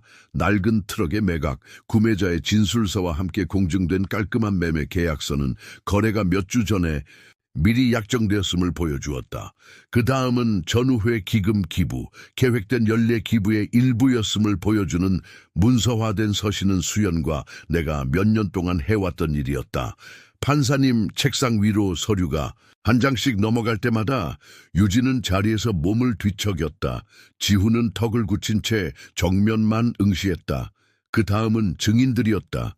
철물점의 이 사장님 부인이 증인석에 앉아 지난 한 달 동안 나와 여러 번 대화했으며 모든 대화가 명확하고 논리정연했다고 증언했다.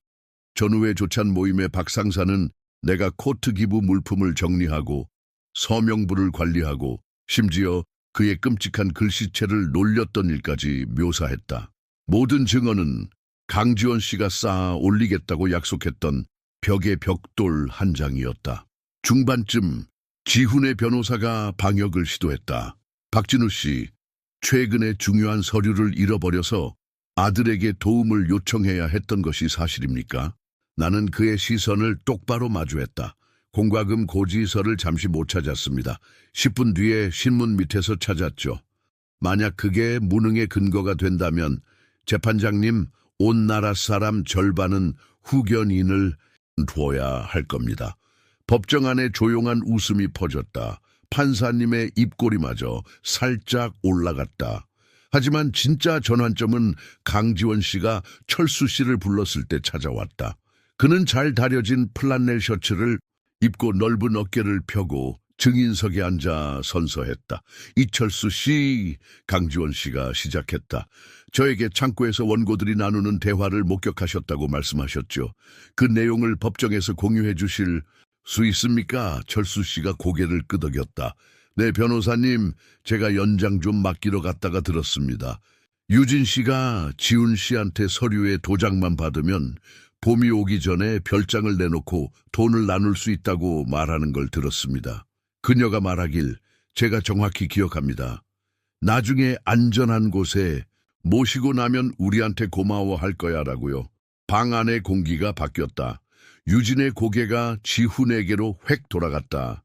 지훈의 얼굴은 새빨개졌다. 그들의 변호사가 이의를 제기했지만 판사님은 기각했다. 이철수 씨, 판사님이 말했다. 들은 내용이 확실합니까? 아주 똑똑히 들었습니다. 철수 씨가 대답했다. 제게는 그게 아버지를 걱정하는 것처럼 들리지 않았습니다. 매각을 계획하는 것처럼 들렸죠. 그 순간부터 흐름은 우리 쪽으로 넘어왔다. 강지원 씨는 판사님에게 별장에 대한 신탁 서류를 설명하며 내 직접적인 동의 없이는 매각으로부터 보호된다는 것을 보여주었다.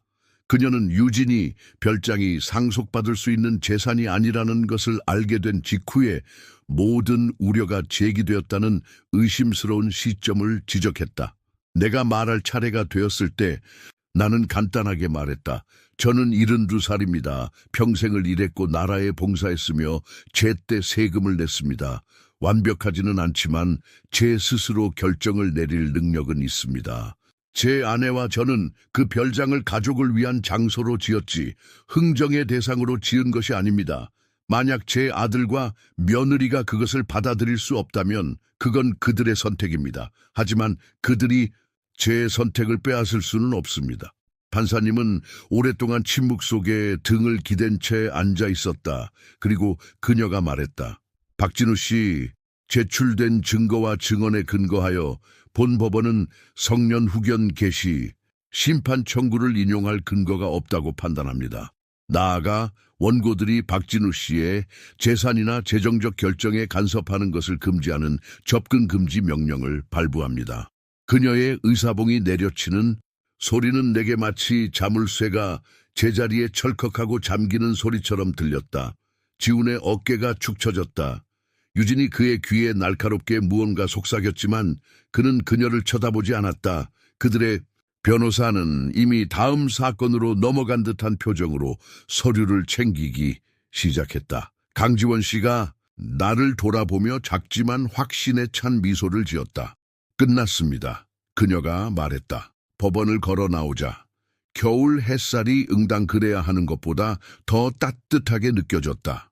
차가운 공기가 폐부로 깨끗하고 날카롭게 들어왔다. 나는 우리보다 앞서 걷는 지훈과 유진을 보았다. 그들의 걸음은 빨랐고 머리는 서로 가까이 맞대고 있었다. 그들은 뒤돌아보지 않았다. 철수 씨가 내 어깨를 툭 쳤다. 잘 버텼네, 진우 씨. 수연 씨가 자랑스러워할 거야. 나는 목이 메어 말없이 고개를 끄덕였다. 그날 밤 나는 찻잔을 들고 식탁에 앉았다. 집은 조용했다. 법적 승리는 만족스러웠지만 그보다 더 중요한 것은 내가 지워지지 않았다는, 내 목소리가 여전히 무게를 지닌다는 흔들림 없는 진실을 알게 된 것이었다. 조리대 위 수연의 사진이 등불빛을 받았다. 나는 그녀의 미소를 상상했다. 의기양양한 미소가 아닌 바람 없는 날의 호수처럼 잔잔한 미소. 나는 샴페인이나 근사한 저녁 식사로 축하하지 않았다. 그저 잠에서 깨면 내 삶이 여전히 내 것이라는 것을 알며 잠자리에 들었다. 그리고 지금으로서는 그것으로 충분했다. 법원의 결정이 내려진 다음 날 아침, 나는 해가 뜨기 전에 잠에서 깼다. 오랜 습관은 쉽게 사라지지 않는다. 잠시 나는 가만히 누워 고요함에 귀를 기울였다. 협탁 위에서 진동하는 휴대폰도 문을 두드리는 소리도 없었다. 그저 보일러의 웅궁거리는 소리와 부엌 시계의 희미한 똑딱거리는 소리뿐이었다. 나는 수연이 하던 방식대로 커피를 내렸다.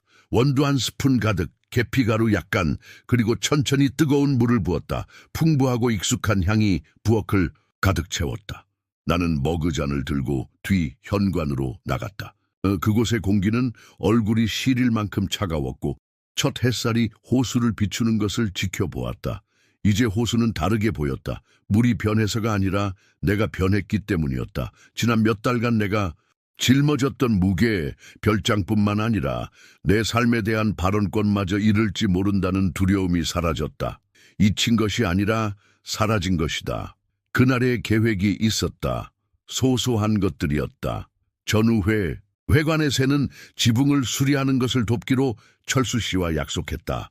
그런 다음 아마 철물점에 들러 이 사장님 부인이 아직도 그 편백나무 판자를 세일하는지 볼 생각이었다. 작은 일들이지만 그 작은 일들은 다시 내 것이 되었다. 귀시쯤 전화가 울렸다. 번호는 익숙했지만 받지 않았다. 몇 분 뒤 음성 메시지가 도착했다. 지훈의 목소리였다. 딱딱하고 조심스러웠다. 아빠, 얘기 좀 해야 해요. 유진이랑 저희가 실수를 했어요. 전화 주세요. 나는 휴대폰을 조리대 위에 내려놓았다. 메시지를 지우지는 않았지만 다시 전화하지도 않았다. 아직은. 나는 너무 여러 달 동안 그들의 수에 반응하며 지냈다. 이제는 내 방식대로 움직일 차례였다. 그날 늦은 아침, 나는 별장으로 차를 몰았다. 좁은 길로 접어들자 타이어 아래에서 눈이 뽀드득거렸다. 그곳은 내가 떠났던 그대로 서 있었다. 소나무들은 하얀 무게 아래 휘어져 있었고 현관은 내가 마지막으로 방문했을 때처럼 깨끗하게 쓸려 있었다. 문을 열자 익숙한 경첩의 삐걱거리는 소리가 마치 인사처럼 느껴졌다. 안의 공기는 차가웠지만 그 풍경이 나를 따뜻하게 했다. 수연이 만든 퀼트 이불은 여전히 소파 위에 접혀 있었다. 우리가 털을 닦던 날 찍은 사진, 작업화를 신은 나와 햇볕 가리개 모자를 쓴 그녀, 이 벽난로 옆에 걸려 있었다. 나는 옛날 방식대로 장작을 정성껏 쌓아 불을 피웠다.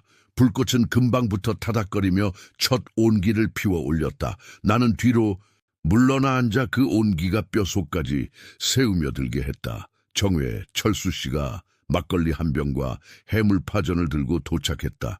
여기 계실 줄 알았어요. 그가 부츠에 눈을 털며 말했다. 자유를 축하해야죠. 우리는 식탁에 앉아 김이 모락모락 나는 파전을 먹었다. 철수 씨는 지붕 수리 프로젝트 회관에 새로 온 사람, 그리고 이 사장님 부인이 드디어 은퇴한다는 소문에 대해 이야기했다. 평범한 대화. 기분이 좋았다. 그가 떠난 후 나는 부둣가로 걸어 내려갔다. 호수는 반쯤 얼어 있었고 얼음이 희미한 햇살을 받아 반짝였다. 나는 수연과 내가 여기서 보냈던 겨울들을 생각했다. 발가락이 감각이 없어질 때까지 스케이트를 타고 그러고 나서 벽난로 옆에서 몸을 녹이던 날들. 그녀는 항상 이곳에는 심장 박동이 있다고 말했다. 어쩌면 그녀가 옳았을지도 모른다. 어쩌면 그 심장 박동이 내가 계속 싸우게 한 원동력이었을지도. 며칠 후 우편으로 편지 한 통을 받았다. 지훈이 아니라 유진에게서 온 것이었다. 손으로 쓴 3장짜리 편지. 그녀는 자신의 성장 과정, 부모님이 재산을 두고 싸우는 것을 지켜본 일, 그리고 자신과 지훈을 위한 안정을 원했던 것에 대해 썼다. 그녀는 일을 서투르게 처리했다고 인정했지만 제대로 사과하지는 않았다.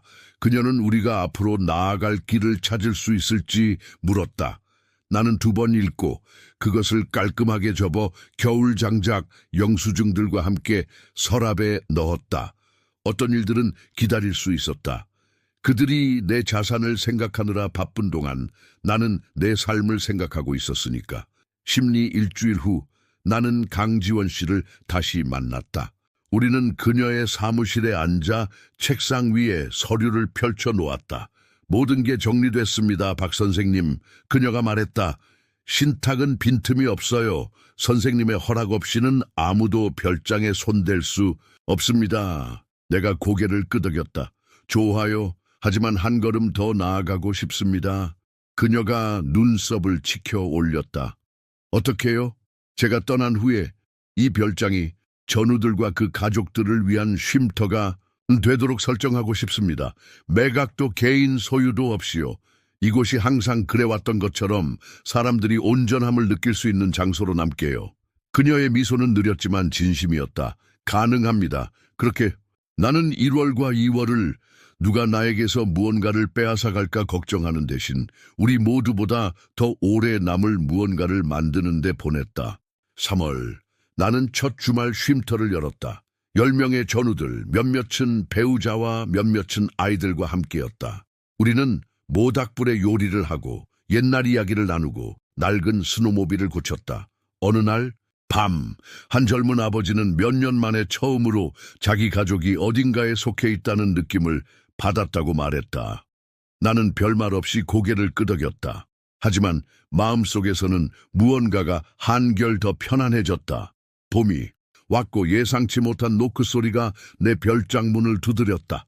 문을 열자 지훈이 혼자 서 있었다. 재킷 주머니에 손을 찔러 넣은 채 아빠. 그가 내가 기억하는 것보다 더 조용한 목소리로 말했다. 여기서 전우들을 위해 하시는 일에 대해 들었어요. 제 생각엔 좋은 일 같아요. 우리는 잠시 서 있었다. 침묵은 무거웠지만 날카롭지는 않았다. 뭔가를 부탁하러 온 건 아니에요. 그가 덧붙였다. 그냥 미안하다고 말하고 싶어서요. 그것이 행해진 일을 되돌리기에는 충분하지 않았지만 시작이었다. 그가 떠난 후 나는 다시 부둣가로 걸어 내려갔다. 호수는 녹고 있었고 얼음은 반짝이는 조각으로 부서지고 있었다. 나는 수연을, 이 모든 것을 시작하게 한 그 크리스마스를, 한때는 무언가의 끝처럼 느껴졌던 그 봉투를 생각했다. 이제 나는 그것이 무엇이었는지 알았다. 시작이었다. 복수는 조용하고 합법적이며 완전했다. 하지만 진짜 승리는 이것이었다. 내 삶 속에서 내 부둣게 앉아 나를 이곳으로 이끈 모든 발걸음을 내가 선택했다는 것을 아는 것. 호수가 부드럽게 기슭을 철썩였다. 어딘가에서 물새가 울었고 아주 오랜만에 처음으로 나는 평화를 느꼈다. 그것이 나의 끝이자 나의 시작이었다. 이 여정에 함께해 주셔서 감사합니다. 이 이야기가 마음에 드셨다면 영상에 좋아요를 누르고 채널을 구독하고 댓글로 이 이야기에 대한 감상을 공유해 주세요. 다음 이야기를 들으시려면 지금 화면에 보이는 재생 목록을 클릭하세요.